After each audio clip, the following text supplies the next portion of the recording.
ನಂದಿ ಬಂದ ಹಾಗೆ ಪೂಜೆ ನಡೆದ ಹಾಗೆ. ರಾಣಿ, ಮೊದಲು ನೆಗೆಟಿವ್ ಆಗಿ ಮಾತಾಡೋದನ್ನ ದಯವಿಟ್ಟು ನಿಲ್ಲಿಸು. ಅಯ್ಯೋ, ನಾನೇನ್ರಿ ನೆಗೆಟಿವ್ ಆಗಿ ಮಾತಾಡಿದೆ? ಇರೋ ವಿಷಯನೇ ತಾನೇ ಹೇಳಿದ್ದು. ಮೊದಲೇ ಟೆನ್ಷನಲ್ಲಿದ್ದೀವಿ, ನೀನು ಇನ್ನಷ್ಟು ಜಾಸ್ತಿ ಮಾಡಬೇಡ. ಆ ಶಿವನ್ ಕಾಯೋನಂದಿ ನಮ್ಮನೇನೂ ಕಾಯ್ತಾನೆ. ಇವತ್ತಿನಿಂದ ನಮ್ಮ ಮನೇಲಿ ಯಾವ ಸಮಸ್ಯೆನೂ ಇರೋದಿಲ್ಲ ಅನ್ನೋ ನಿರೀಕ್ಷೆಯಲ್ಲಿದ್ದೀವಿ. ಗುರುಗಳೇ, ನಂದಿ ಬರಬೇಕು, ನಮ್ಮ ಮನೆಗೆ ನಂದಿ ಪ್ರವೇಶ ಆಗಬೇಕು. ಯಾಕೆ ಈ ರೀತಿ ಅಡೆತಡೆಗಳು ಒಂದೂ ಅರ್ಥ ಆಗ್ತಿಲ್ಲ. ಒಳ್ಳೆ ಕೆಲಸಗಳೇ ಹೀಗೆ ಇಂದ್ರ ಪ್ರಸಾದ್. ಇಂಥ ನೂರಾರು ವಿಘ್ನಗಳನ್ನು ದಾಟಿದ್ರೇನೆ ಶುಭ ಕಾರ್ಯ ಅನ್ಸ್ಕೊಳ್ಳೋದು. ಆತಂಕ ಬೇಡ, ಕಾಯೋಣ. ಅಂದ್ರೆ ನಂದಿ ಬರುತ್ತೆ, ಪೂಜೆ ಆಗುತ್ತೆ ಅಂತೀರಾ? ಶಿವನ ಇಚ್ಛೆ ಏನಿದೆಯೋ ಹಾಗಾಗತ್ತೆ. ಎಲ್ಲರೂ ತಾಳ್ಮೆಯಿಂದಿರಿ. ಆದರೆ ನಂದಿ ಬರದೆ ಪೂಜೆ ಆಗೋದಿಲ್ಲ.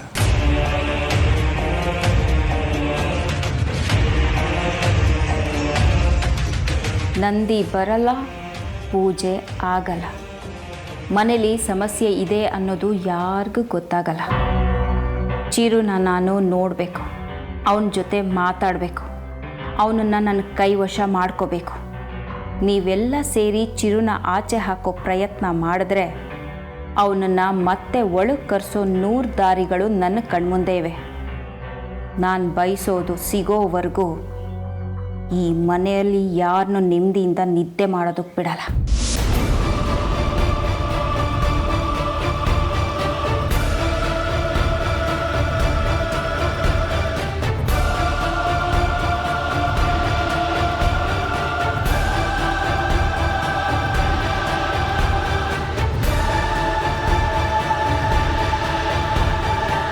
ಸ್ಟೋರ್ ರೂಮ್ ಬಾಗಿಲು ಹಾಕಿದೆ.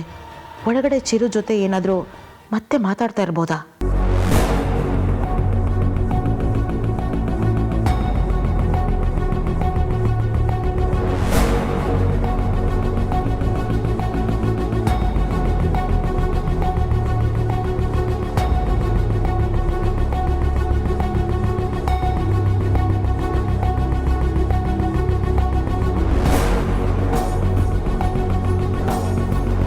ಒಳಗಡೆಯಿಂದ ಸೌಂಡ್ ಬರ್ತಾ ಇಲ್ಲ, ಅಂದ್ರೆ ಒಳಗೆ ಯಾರೂ ಇಲ್ಲ ಅನ್ಸುತ್ತೆ. ಅಯ್ಯೋ ದೇವ್ರೆ, ಯಾರನ್ನಾದರೂ ಕಳಿಸು. ನಾನಿಲ್ಲಿರೋದು ಯಾರಿಗಾದ್ರೂ ಗೊತ್ತಾಗ್ಲಿ.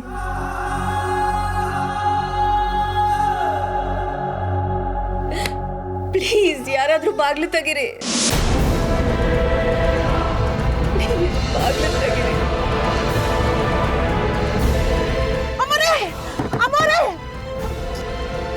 ಏನಾಯ್ತು?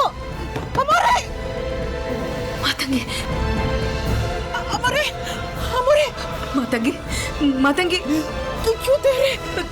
ದೇವ್ರು ಬಂದಾಗ ಬಂದೆ ಮಾತಂಗಿ. ನಾನಿಲ್ಲಿ ಒಳಗಡೆ ಇದ್ದೀನಿ. ನನ್ನನ್ನು ಯಾರೋ ಹೊರಗಡೆಯಿಂದ ಬಾಗ್ಲು ಹಾಕೊಂಡು ಹೊರಟೋಗಿದ್ದಾರೆ. ಪ್ಲೀಸ್ ಬಾಗ್ಲು ಓಪನ್ ಮಾಡು ಮಾತಂಗಿ, ಪ್ಲೀಸ್. ಅಳ್ಬೇಡಿ ಅಮ್ಮೋರೆ, ನಾನು ತೆಗಿತಾ ಇದ್ದೀನಿ.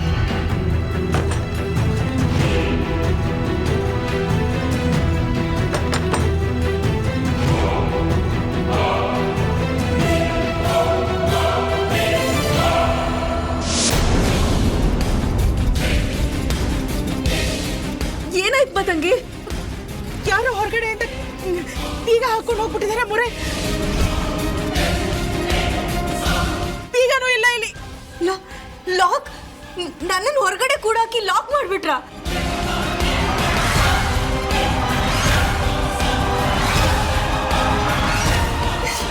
ಏನ್ ಮಾಡ್ಲಿ ಈಗ?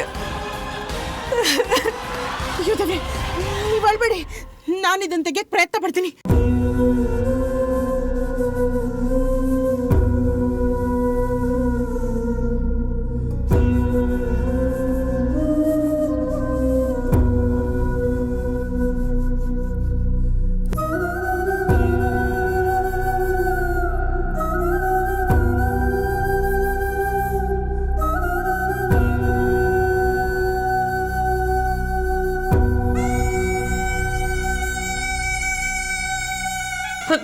ಓಪನ್ ಆಯ್ತಾ ಮಾತಂಗಿ? ಇಲ್ಲ ಮೊರೆ. ಅಯ್ಯೋ ದೇವ್ರೆ, ಯಾರಿಂದ ಕೆಲಸ ಮಾಡಿರೋದು? ನಿಮ್ಮನ್ನ ಯಾರು ಕೂಡಾಕಿರೋದ ಮೊರೆ? ಇರಿ, ನಾನು ಹೋಗಿ ಮನೆಯವ್ರನ್ನೆಲ್ಲ ಕರ್ಕೊಂಡು ಬರ್ತೀನಿ. ಮಾತಂಗಿ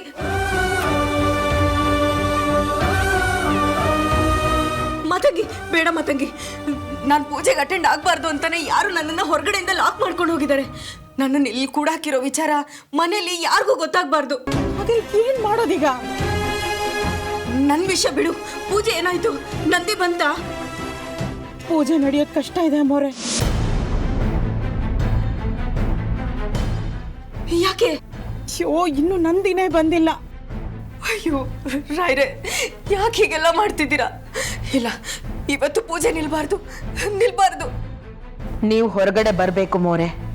ಇವತ್ತು ಮನೆಯಲ್ಲಿ ನಂದಿ ಪೂಜೆ ಆಗಬೇಕು. ಆಗ ಮಾತ್ರ ನಾನು ಅನ್ಕೊಂಡಿರೋದು ಆಗೋಕ್ಕೆ ಸಾಧ್ಯ. ಇವತ್ತು ನಂದಿ ಪ್ರವೇಶ ಆಗಲೇಬೇಕು.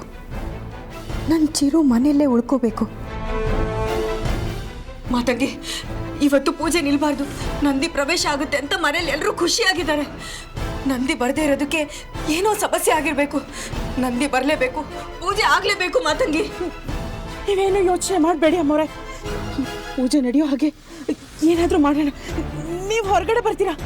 ನೀವು ಹೊರಗಡೆ ಬರೋ ಹಾಗೆ ನಾನು ಏನಾದರೂ ಮಾಡ್ತೀನಿ. ಬೇಡ ಮಾತಂಗಿ, ವ್ಯರ್ಥ ಪ್ರಯತ್ನ ಬೇಡ. ಈಗ ಅದಕ್ಕೆಲ್ಲ ಸಮಯ ಇಲ್ಲ. ನೀನು ಹೋಗಿ ರಾಯರ ಮುಂದೆ ಬೇಡ್ಕೊ, ನಂದಿ ಪೂಜೆಗೆ ಹೇಗಾದರೂ ಬರಲಿ ಅಂತ.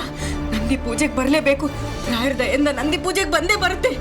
ಹೋಗು ಮಾತಂಗಿ, ಹೋಗು. ನಾನು ಹೋಗ್ತೀನಿ, ಯಾರನ್ನು ಬೇಡ್ಕೋತೀನಿ. ನೀವು ಸಮಾಧಾನವಾಗಿರಿ ಅಮ್ಮೋರೆ, ನೀವು ಸಮಾಧಾನವಾಗಿರಿ. ಮಾತಂಗಿ, ಇನ್ನೊಂದು ವಿಷಯ, ನನ್ನ ರೂಮಲ್ಲಿ ಯಾರೋ ಕೂಡಾಕಿದ್ದಾರೆ ಅನ್ನೋ ವಿಷಯನ ಬೇರೆ ಯಾರ ಹತ್ರನೂ ನೀನು ಹೇಳಕ್ ಹೋಗ್ಬೇಡ. ಸರಿ, ನಾನು ಯಾರಿಗೂ ಹೇಳಲ್ಲ.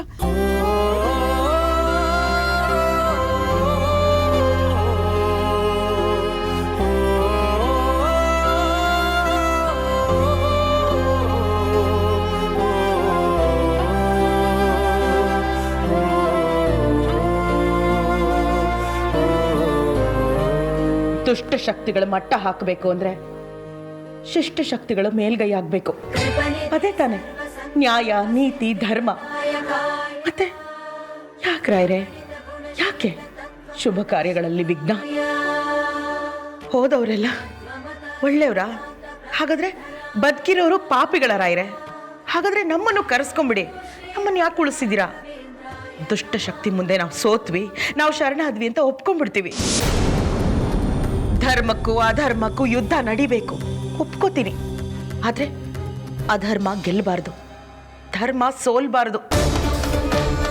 ಧರ್ಮದ ಲಾಂಛನ ಹಿಡಿದವ್ರ ಎದೆ ಮೇಲೆ ಬಿಳಿ ಬಟ್ಟೆ ಬೀಳಬಾರ್ದು.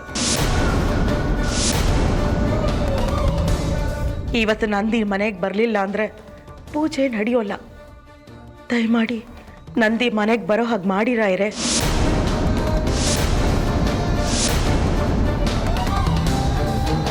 ಒಂದೇ ಒಂದು ದುಷ್ಟ ಶಕ್ತಿ ಮುಂದೆ ಎಷ್ಟು ಜನ ಕಣ್ಣೀರಲ್ಲಿ ಕೈ ತೊಳಿಬೇಕಾರಾಯ್ರೆ?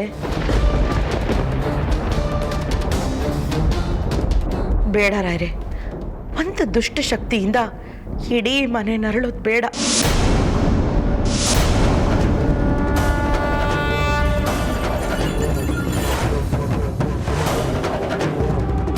ಶಾಶ್ವತವಾಗಿ ಈ ದುಷ್ಟ ಶಕ್ತಿಗೆ ಒಂದು ಪರಿಹಾರ ಸಿಗಬೇಕು. ಆಗ ಮಾತ್ರ ಈ ಮನೆಯಲ್ಲಿ ನೆಮ್ಮದಿ ನೆಲೆಸೋಕೆ ಸಾಧ್ಯ. ಇವತ್ತು ಯಾವುದೇ ಕಾರಣಕ್ಕೂ ಪೂಜೆ ನಿಲ್ಲಬಾರ್ದು. ದಯಮಾಡಿ ನಂದಿ ಮನೆಗೆ ಬರೋ ಹಾಗೆ ಮಾಡಿರಾಯ್ರೆ.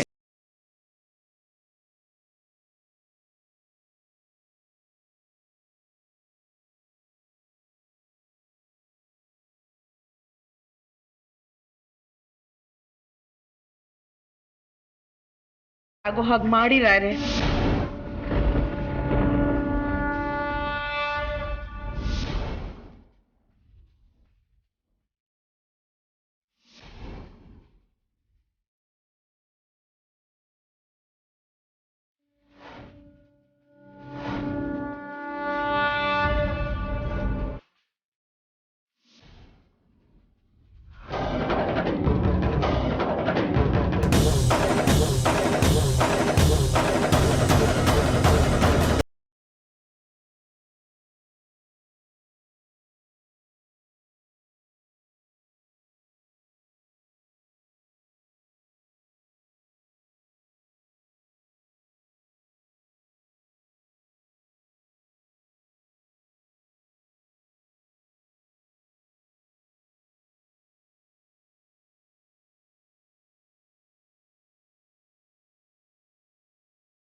ರಾಯ್ರೆ, ಕೊನೆಗೂ ನಂದಿನ ಕಳಿಸ್ಬಿಟ್ರಾ?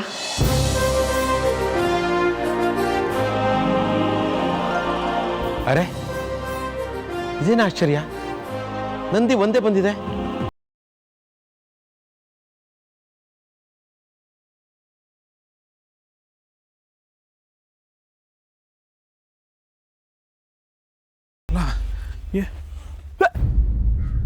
ಅಶೋಕ, ನಂದಿ ಹೇಗೋ ಬಂತು? ಅದೇ ಗೊತ್ತಾಗ್ತಿಲ್ಲ.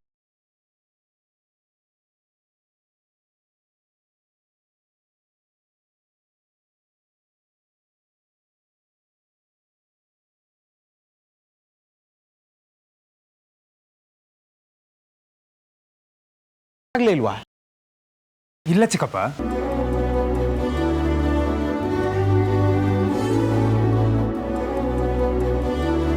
ನಮ್ಗೆ ಎಷ್ಟೇ ಸುತ್ತ ಕಾಂಪೌಂಡ್ ಇದೆ, ಯಾರೇ ಬರಬೇಕಾದ್ರೂ ಗೇಟ್ ಮೂಲಕನೇ ಬರಬೇಕು.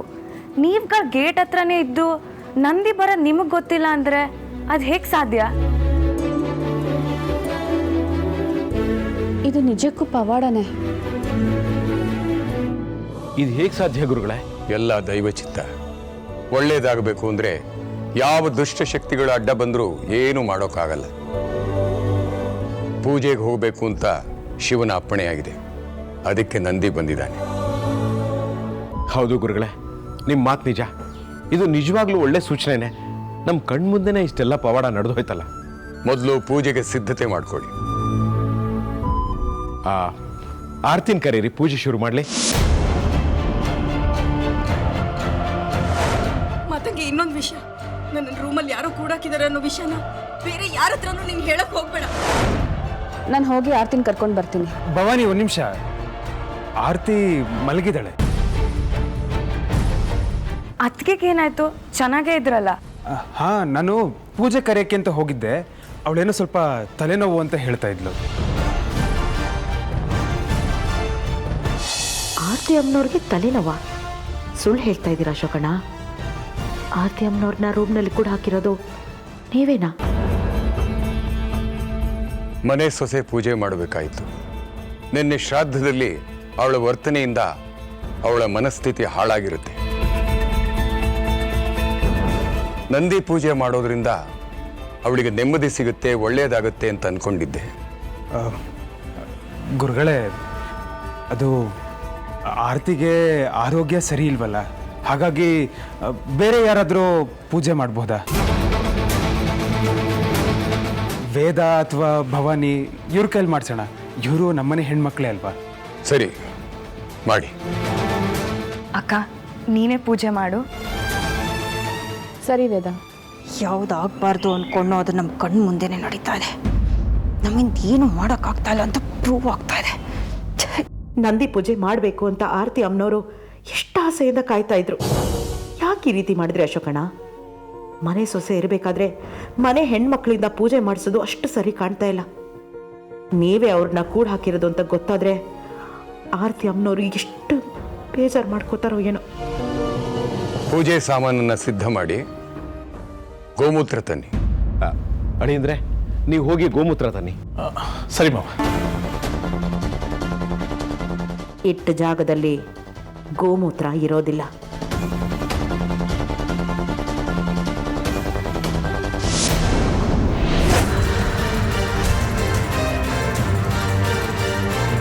ಅರೆ, ಇಲ್ಲೇ ಇಟ್ಟಿದ್ನಲ್ಲ, ಎಲ್ಲೋ ಹೋಯ್ತು? ಗೋಮೂತ್ರ ಎಲ್ಲಿ ಹೋಯ್ತು, ಯಾರು ತಗೊಂಡು ಹೋಗಿದ್ದಾರೆ ಅನ್ನೋದು ನನಗೆ ಗೊತ್ತು. ಇನ್ನು ಮುಂದೆ ಏನು ನಡೆದ್ರು ಅದನ್ನು ನೋಡಿಕೊಂಡು ಸುಮ್ಮನೆ ಇರೋದೇ ಮಾತ್ರ ನನ್ನ ಕೆಲಸ. ಮಾತಂಗಿ, ಮಾತಂಗಿ,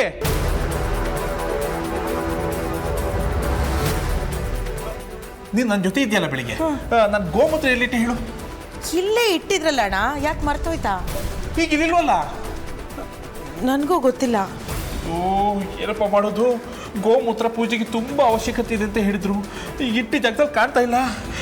ಇಲ್ಲ ಅಂತ ಇದ್ದಿದ್ದಾಗೆ ಹೇಳ್ಬಿಡಿ ಅಣ್ಣ. ಎಷ್ಟು ಈಸಿಯಾಗಿ ಹೇಳ್ತಾ ನೋಡು. ಸುಮ್ಮನೆ ಇರೋದಕ್ಕಿಂತ ನಿಜ ಹೇಳೋದು ಒಳ್ಳೇದಲ್ವಾ? ಇವತ್ತು ನನ್ನ ಕತೆ ಮುಗೀತು. ಒಂದು ಕೆಲಸ ಮಾಡು, ಏನೋ ತೊಗೊಂಡೋಗಿರು, ನಾನು ದೇವ್ರ ಮನೇಲಿ ಇದೆಯಾ ನೋಡ್ಕೊ ಬರ್ತೀನಿ. ನಂದಿನೇ ಬಂದಮೇಲೆ ಗೋಮೂತ್ರ ಸಿಗದೆ ಹೋಗುತ್ತಾ? ಇವತ್ತು ಪೂಜೆ ನಡೀಲೇಬೇಕು ಅಂತ ಆ ರಾಯರೇ ನಿರ್ಧಾರ ಮಾಡಾಗಿದೆ. ಇದನ್ನ ಯಾರಿಂದನೂ ತಪ್ಪಿಸೋಕ್ಕೆ ಸಾಧ್ಯ ಇಲ್ಲ. ಅಳಿ ಅಂದರೆ ಮಾವ ಬಂದೆ. ಬನ್ನಿ ಬೇಗ. ಗೋಮೂತ್ರ ಹೇಳಿ. ಮಾವ ಅದು ಇಟ್ಟಿದ್ದ ಜಾಗದಲ್ಲಿ ಗೋಮೂತ್ರ ಕಾಣಿಸ್ತಾ ಇಲ್ಲ.